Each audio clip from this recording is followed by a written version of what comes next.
মঙ্গলবার মধ্যরাতে ঘুমন্ত সাথীদের ওপর বর্বরচিত হামলার দায় তাবলিগ জামায়াতের কোনো পক্ষই নিতে চায় না।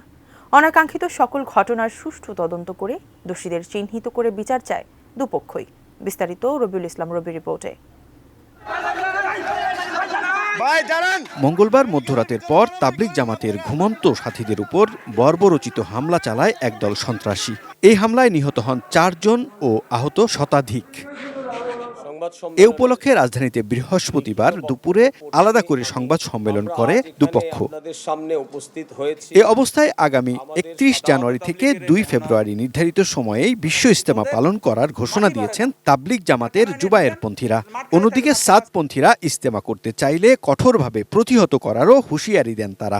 প্রশাসনের সিদ্ধান্তকে যারা বারবার অবমাননা করছে তারা কিভাবে ইজতেমা করবে? একটা লোক এদেশে আসবে, কোরআন সুন্নাহ বিরোধী বক্তব্য বারবার পেশ করবে, মানুষদেরকে আকীদা থেকে সহি আকীদা থেকে সরানোর ডাইভার্ট করার চেষ্টা করবে। উলামায়ে কেরামের পক্ষ থেকে এটা বাধা আসবে না।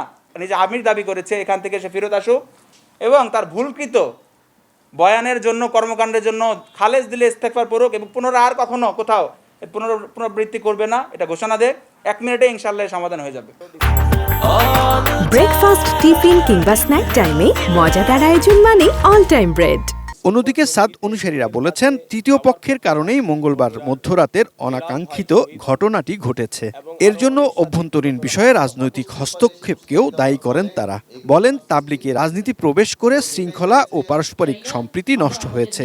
এ সময় সকল বাধা মোকাবেলা করে নির্ধারিত সময়ে ইজতেমা করার ঘোষণা দেন সাদ অনুসারীরা।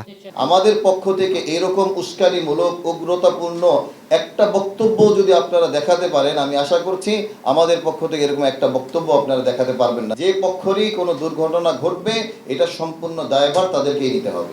রাজনৈতিক ওলামায়ে কেরাম এবং রাজনৈতিক ব্যক্তিদের হস্তক্ষেপ এই তবলিগের মধ্যে।